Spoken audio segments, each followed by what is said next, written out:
ചായ ചായ ചായ ചായ വൈകുന്നേരം ഇങ്ങനൊക്കെ വരണടാ ചായ അടിക്കാൻ. എന്താ വരാഞ്ഞിന്റെ കുട്ടി? ഇജില്ലാഞ്ഞിട്ട് ഇവിടെ തിന്നാരും ഇല്ല. ഇജിങ്ങനെ പേരെ വിറകേറ്റി കുത്തിറന്നട്ടോ.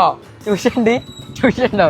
കാക്ക കുറച്ചേരം ഉണ്ടാക്കി ഐസ് പിന്നെ വെക്ക. 3 ഐറ്റം നൂഡിൽസ് നമ്മളിവിടെ എത്തിയിട്ടുണ്ട്. ബിസ്മില്ലാഹിർ റഹ്മാനിർ റഹീം. സ്പൈസി നൂഡിൽസ് അടിപൊളി. പാസ്ത പാസ്ത കൊറായി പാസ്ത തിന്നിട്ടാ.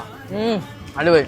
ഇത് ടർക്കിഷ് പ്ലേറ്റ്, മെക്സിക്കൻ റോള് കഴിച്ചു നോക്കിയിട്ട് റിവ്യൂ വരാം. ഓക്കെ. ഓ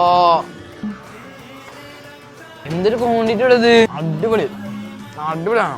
അടുത്ത റോള് ഇത് നമുക്ക് ഇങ്ങനെ ഇതിലിങ്ങനെ ഡിപ്പ് ചെയ്തിട്ടൊരു കടി. നമ്മള് എന്ന് പറഞ്ഞാൽ ക്വാണ്ടിറ്റിന്റെ കാര്യത്തിലും ക്വാളിറ്റിന്റെ കാര്യത്തിലും ഒരു കോംപ്രമൈസും ഇല്ല. അടിപൊളി പ്രൊഡക്റ്റ്. ക്വാണ്ടിറ്റി ഒക്കെ എന്റെ മക്കളെ അടുത്ത പറട്ടെ. ഇത് ബാല്യ സൈസാണല്ലോ. നോട്ട് ബുക്ക് ഒക്കെ കൈ കൊടുത്താൽ മതി. ഇതൊരൊറ്റ സാധനം നിന്നാ മതി അവിടെ പള്ള വരാനേ.